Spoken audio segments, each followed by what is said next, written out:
Lily Gladstone, Leo DiCaprio, thanks for your time today. Thank you. First of all, how nobody knew about this story until now? I've been asking everyone, and it's like we didn't know. It's crazy, right? Right. And I mean, even still in Oklahoma, where this takes place, the book is, all intents and purposes, banned from being taught in public schools.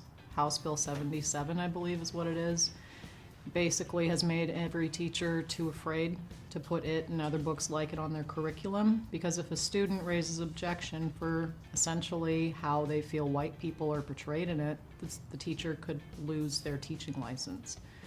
So, I mean, one of the Osage filmmakers, essentially, you know, if we're being honest about it, one of the Osage people that was with us for every step of production, worked in art, is a survivor, or is a descendant of Henry Roan. She said it best on the carpet back in LA, or the premiere here at the Dolby Theater. You can ban the book, but you can't ban Martin Scorsese. So, yeah, this history, I know for a long time a lot of Osage didn't speak about it. It's a traumatic thing that is still very sensitive. It's a lot of things to dig up in a community where people, descendants of all people involved, are still living together. So it was and is, continues to be a very alarming story that we're learning more and more about all the time. Yeah, absolutely. I think that more than anything, the residue is still there.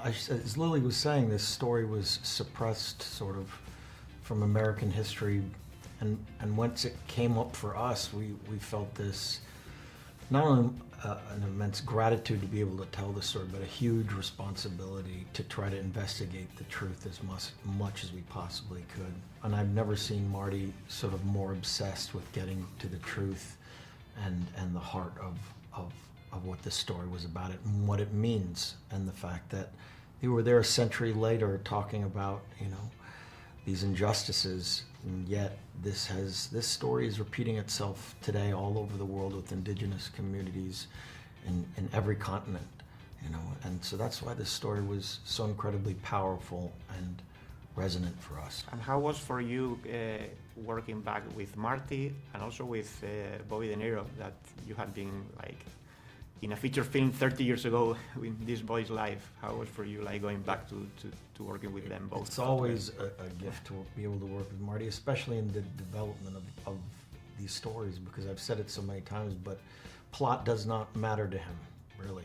It's about getting into the souls of these characters, and that's what he's done with Bob, and what is the greatest collaboration in cinema history. They've created some of the most memorable characters that have not only affected me, you know, from an audience standpoint, but on a personal standpoint.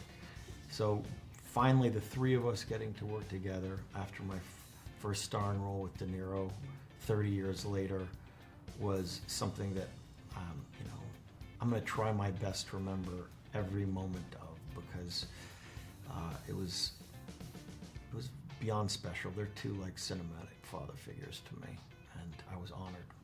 Thank you so much. Congratulations on the movie, and Lily especially. I mean, I think with these two legends working together with him and De Niro, and you were like up there, and you are the soul of the movie. So yeah, Thank you. Thank you so much.